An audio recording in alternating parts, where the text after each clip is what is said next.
through the safety fence here. Anything beyond this 4-foot safety fence is not for public consumption. So this is going to be a space that is only available to team members and personal guests, which you are today. Okay, folks, again, the safety is you don't go beyond the fence. We're just getting to go beyond the fence to be able to show you something that you would not be able to see otherwise. So look, you've been warned, do not climb that fence. All right. So we're going to come through here, Nick, if you would close this behind us. So the enclosure behind you does not have any animals in it. So I don't mind at all that you're standing as close as you are to it.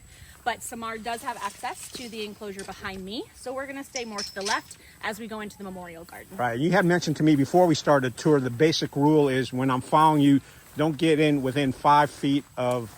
Yes. So obviously the public tour fence is going to keep people at about 5 feet away from the animals.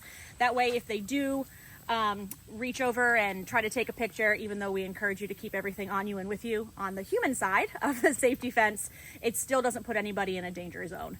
But our rule out here, because it's team members, is a 3-foot rule. So if you can reach out and touch the fence, you're too close to the fence. Understood. And we're going to head in here. There's Samar.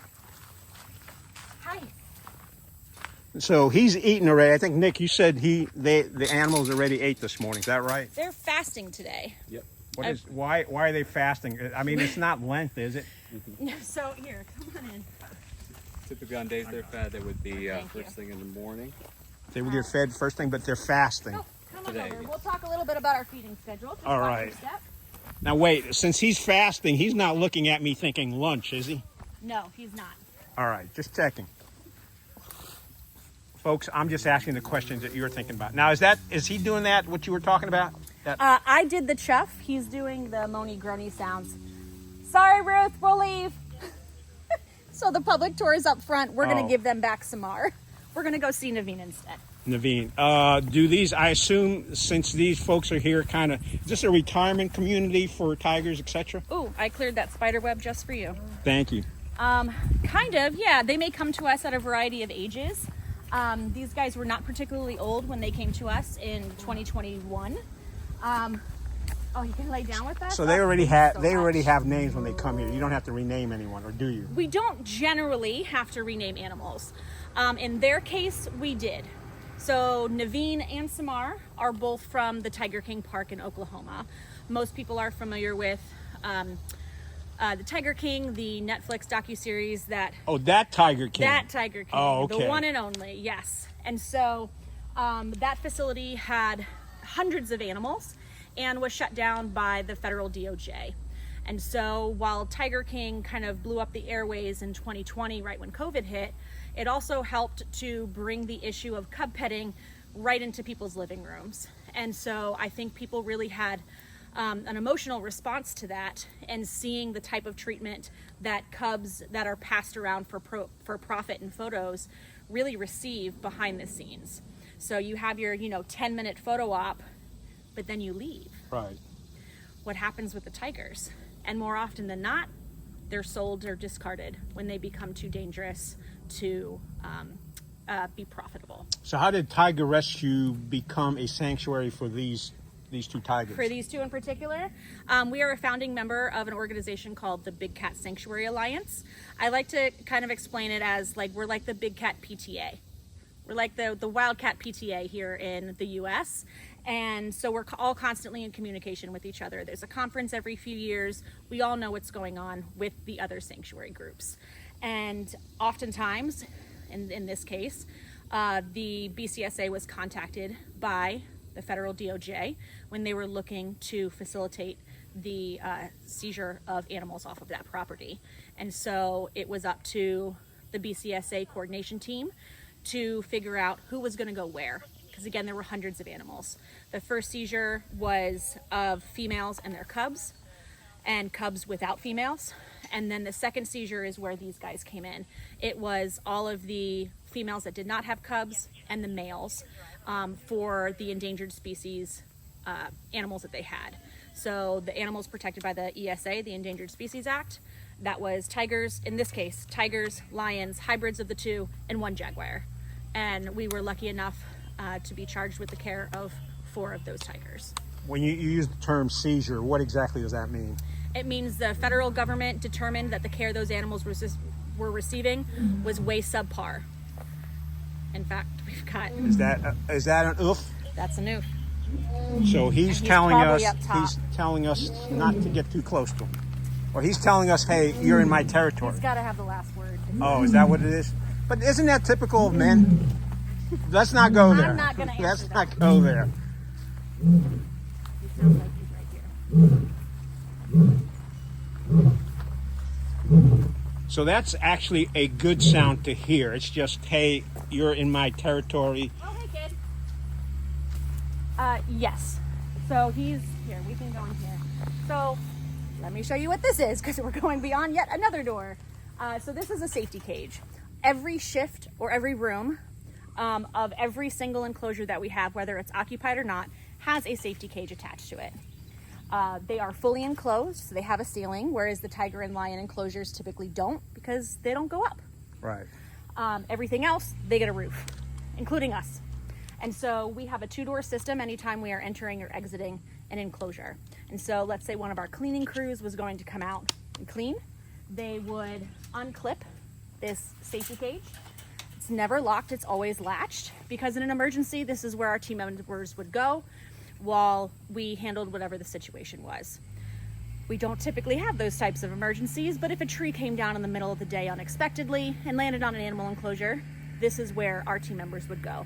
We have very large safety cages along the tour path to accommodate groups as well. So it's not just women and children. Speaking of, you mentioned a tree coming down. How did you come through the tropical step over this storm? way for me. Yep, just because he has access to the fencing gotcha. all around you. How come you guys aren't coming in? Oh yeah, they're great guys. They've been in here. Yeah. They've been in there. And they Make just sure you're don't nice. remember and don't lock that. Be nice to Marissa. They've been in here. No, you can latch that. You can latch it. Yep, Just go don't ahead and don't latch put it. a lock on it. It's not locked. Be Okay. nice to Marissa, though. I will be. And so that outer safety cage does not stay locked. It stays just latched so that it doesn't come open. But that way our team members can use it every day, because we do. All of our enclosures are cleaned on about a weekly basis. So we are in and out of these safety cages regularly. Is that a set schedule? You mentioned weekly, so you have a set schedule. The keepers have a schedule, and basically they move the animal's name over into the clean side once we know that their enclosures have been cleaned. And then once all of them are done, we move everybody back to the dirty side and rinse and repeat. Okay, so this enclosure here has what? 1, 2, 3, 4 spots. Yep. So this one safety cage gives you access to all 4 of Roman's shifts. And so he is right over here. I'm staying with your 5 foot rule. That's appreciated. Hey, Roman. He doesn't want to listen to Hi. you today. Roman. He says, no, thank you. And again, this is part of their choice. If he doesn't want to come up, well, I'm sure you would love for him to come right up to the fence. I'm okay with where he's that's at. I dealer's don't choice. want to mess with his man cave over there. That's dealer's choice. He knows I'm here. He knows who I am. He has chosen to stay in the shade, which I certainly can't blame him for. All right, now if we were to leave and somebody else was to come into this general area outside the safety cage, is he likely to do the oomph again? He does that when he wants to. Oh, okay. Yep, it's not something we typically hear a lot during the day. We tend to hear it early morning when our staff is arriving, and later in the day when we're getting ready to leave at about 5. These animals are crepuscular, which is my favorite vocab What word. is what is it? Crepuscular. So when an animal is awake at night, it's what? What's it called? I didn't know I was going to have to take a quiz out You here. got questions for me? I got questions for Is it nocturnal? you. It is nocturnal. Oh So my if an gosh, there we animal- go. Boom. If an animal is awake at night, they are nocturnal. If an animal is awake during the day, they are diurnal. And most of our cats are crepuscular, which means they are most active at dawn and at dusk. And so those are the times that we tend to hear more vocalizations from our animals, including our male lion, Roman. All right, I got a question. When I walk my dog in the morning, sometimes he quote unquote marks his territory. Yeah, Do lions and tigers and 100%. 100%? Yes, they have peed and scratched on every surface in their enclosures. All right. Now, 100%. after you clean out one of their enclosures, do Yes. they They do. Even after like a rainy night or just a really damp morning where everything is covered in mist, they get out there. They got business to do. They got full bladders and a message to leave. All And right. so they'll go out and they'll spray fences, and sometimes they'll try to spray the volunteers or guests, which is always pretty exciting. It certainly makes for a memorable experience. Now that doesn't cost the guest anything extra. It doesn't. See, It look at that. doesn't. There It's you just go. a little cherry on top that we add to the tour. on top. That is their gift to you. So basically, they can mark their territory more than 5 yards out. 4 It feet goes out. about 5 10 to feet. 15 feet. 10 to 15 feet. Yeah. Right. I'm glad you're standing there and I'm standing here. I have been sprayed a few times. Neither time it was by a What's lion. it smell like? You're gonna laugh. So when you get sprayed by a tiger, it smells like buttered popcorn. Really? Yeah. Okay. Like movie theater buttered popcorn. Great. So next time I go Yeah. see Lion King in the movie theater, I need to get It's buttered just gonna popcorn. bring the whole experience home whole for you. experience, the Yeah. sensorama. It really does. It smells like buttered popcorn. Right. Anything else we need to know here before? No, I was just hoping that you would get a chance to take a look at Roman. All right. I'm going to up extend this. here. I am not getting closer. I You're am just fine. That's extending it. And appreciated. there he is. And let me. Yep, he's hanging let out me over do there. this so that we can see if we can get. I see the. You the can lock. go over there. I got you. No, you know what? I'll stand behind you so that way he gets you first. There you go. Here. Look, he's not paying any attention to us. He's He not. was oofing. Let me see. You can put that up against the All right. enclosure Look, fence. he may be camera shy. Look at that. Boom. All right. Yeah. So he's It's a basically handsome lion. he's in his lion cave and he doesn't want to be messed with right now. No, he's just hanging out. All right. What do they do for fun? I mean, my dog sometimes gets zoomies. They absolutely get zoomies. And is that similar to 100%. dog zoomies where they're like running all over the place? It is. They'll do the bounce and then pause and then get going again. It doesn't usually last very long.